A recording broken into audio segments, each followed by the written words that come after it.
जय हिंद दोस्तों हैकिंग शब्द का नाम आते ही हमारे दिलो दिमाग में कुछ इस प्रकार की भ्रांतियां आने लगती हैं जैसे कि गलत इरादे से किया गया कार्य ही हैकिंग होता है, लेकिन ऐसा है नहीं।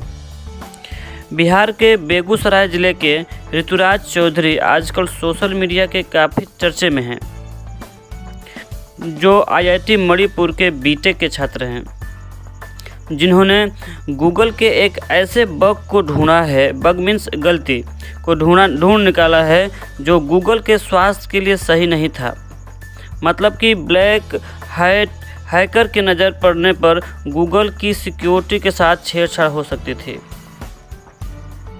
और गूगल के सिक्योरिटी के साथ छेड़छाड़ का मतलब कि दुनिया का सबसे बड़ा सर्च इंजन गूगल, दुनिया का सबसे अधिक यूज किया जाने वाला ब्राउज़र गूगल क्रोम खतरे में पड़ जाता।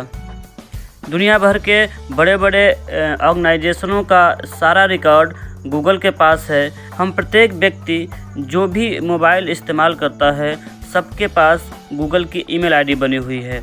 Means Google drive, Google email ID, Google photo, ये सारी चीज़ें हमारे गूगल के साथ जुड़ी हुई हैं। मतलब कि हम सब सेफ नहीं रहे होते यदि गूगल की इस बग को बिहार के ऋतुराज नहीं ढूंढते।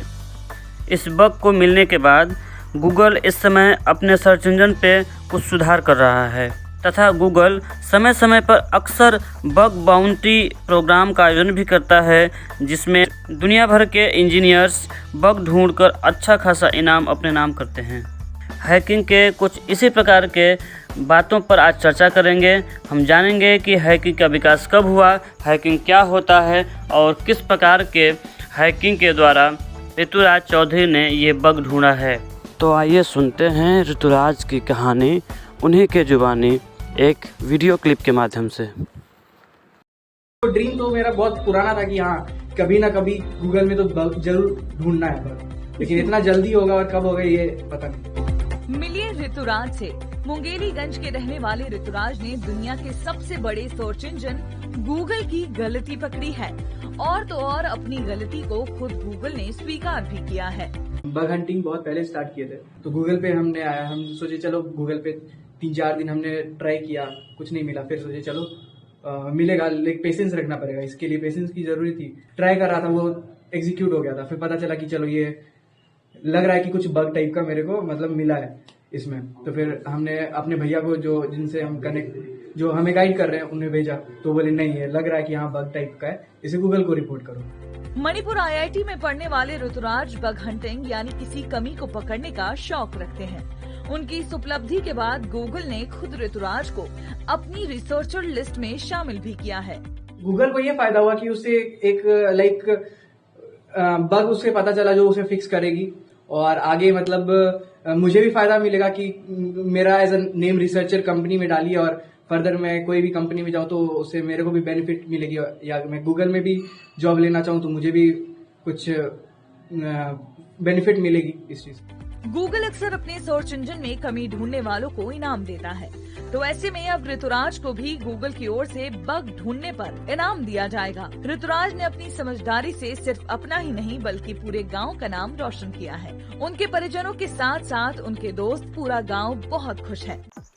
हैकिंग शब्द सबसे पहले 1970 में दुनिया में सुनाई पड़ा, लेकिन अगले दशक में बहुत लोकप्रिय हुआ। साइकोलॉजी टुडे के 1980 के संस्करण में एक लेख ने कंप्यूटर के उपयोग की स्वीकृति की खोज में द हैकर पेपर नामक शीर्षक देकर आर्टिकल लिखा था। इसके 2 साल बाद 2 फिल्में train and war games release हुई थी, जिसमें मुख्य पात्रों में कंप्यूटर हैकिंग के बारे में बताया गया था। इसके कारण ज़्यादा लोगों तक हैकिंग का प्रसार प्रचार हुआ।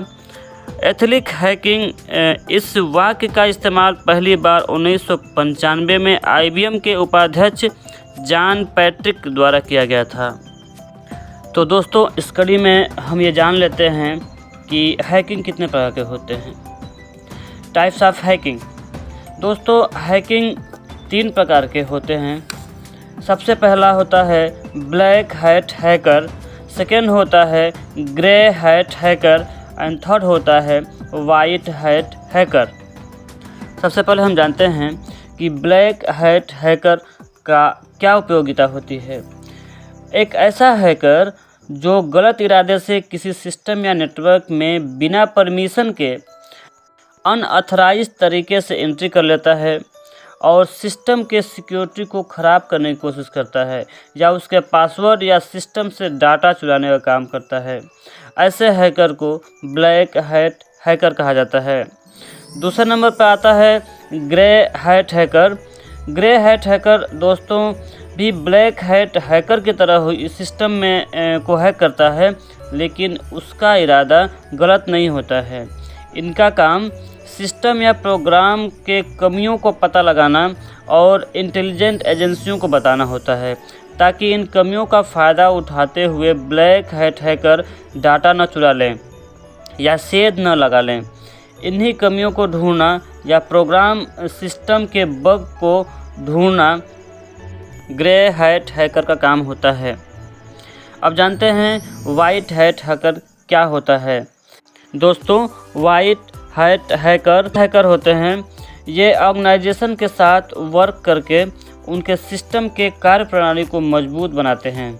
इन्हीं हैकर को एथिकल हैकर भी कहा जाता है। वाइट हैट हैकर ऑर्गेनाइजेशन से परमिशन लेकर सिस्टम को हैक करता है तथा उसमें किसी भी बग को ढूंढता है, ताकि कोई ब्लैक हैट हैकर इसमें किसी प्रकार की नुकसान न पहुंचा दे। दोस्तों, वाइट हैट हैकर जो कि बहुत सारे ऑर्गेनाइजेशन, मिलिट्री, गवर्नमेंट तथा बिजनेस के साथ मिलकर कार्य करते हैं, जिसमें मौजूदा नेटवर्क कमियों को पता लगाते हैं। बड़ी बड़ी कंपनियों के साथ अपने वाइट हैट हैकर रखे जाते हैं, जो ऑर्गेनाइजेशन के प्रत्येक डाटा पर अपना नज़र बनाए रखते हैं तथा ब्लैक हैट हैकर से बचने की पूरी कोशिश करते हैं। चलिए दोस्तों, इस कड़ी में हम ये जान लेते हैं कि हैकिंग के कितने प्रकार होते हैं। दोस्तों, हैकिंग को 6 भागों में बांटा गया। पहले नंबर पर आता है मालवेयर, सेकेंड नंबर पर आता है फिशिंग, थर्ड नंबर पर आता है SQL इंजेक्शन, फोर्थ नंबर पर आता है अटैक्स, फिफ्थ नंबर पर आता है cross site scripting and 6 number पर आता है बॉटनेट्स। ब्लैक हैट हैकर इन 6 तरीक़ों से हमारे सिस्टम या फिर हमारे डाटा को चुराते हैं। चलिए अब जानते हैं कि एथिकल हैकिंग या वाइट हैट हैकर किन किन कार्यों के लिए हैकिंग करते हैं। इसमें दोस्तों पहले नंबर पर आता है web application hacking, system hacking, web server hacking, hacking wireless network और सोशल इंजीनियरिंग। दोस्तों, एथिकल हैकिंग के कुछ प्रोसेस भी होते हैं जो 6 भागों में बांटे गए हैं। पहले नंबर पर आता है रिकनेसेंस, दूसरे नंबर पर आता है स्कैनिंग, तीसरे नंबर पर आता है गेनिंग एक्सेस, चौथे नंबर पर आता है मेंटेनिंग एक्सेस, पाँचवें नंबर पर आता है क्लियरिंग ट्रैक और छठे नंबर पर आता है रिपोर्टिंग। अब तक हम लोगों ने जाना कि हैकिंग का इतिहास, हैकिंग के प्रकार, हैकिंग के तरीके तथा एथिकल हैकिंग के प्रकार। अब हम ये भी जान लेते हैं कि एथिकल हैकर बनने के लिए हमारे पास कितना योग्यता होना चाहिए। दोस्तों, सबसे पहले एथिकल हैकर बनने के लिए हमारे पास computer technology means information technology या कंप्यूटर साइंस जैसे BCA, BSc, BTech तथा BE की डिग्री होना आवश्यक है। ऐसे स्टूडेंट जो नेटवर्क सिक्योरिटी या एडवांस डिप्लोमा इन टेक्नोलॉजी में डिप्लोमा कर लिए हैं, वे एथिकल हैकिंग कर सकते हैं। इंडिया के कुछ बेस्ट कॉलेज एथिकल हैकिंग के लिए दोस्तों कुछ इस प्रकार से हैं। पहले नंबर पे आता है DOEC या NIELIT कैलिकट। दूसरे नंबर पर आता है यूनिवर्सिटी ऑफ मद्रास। तीसरे नंबर पर आता है SRM यूनिवर्सिटी चेन्नई। चौथे नंबर पर आता है information institute of information technology. छठे नंबर पर आता है इंस्टीट्यूट ऑफ इंफॉर्मेशन सिक्योरिटी।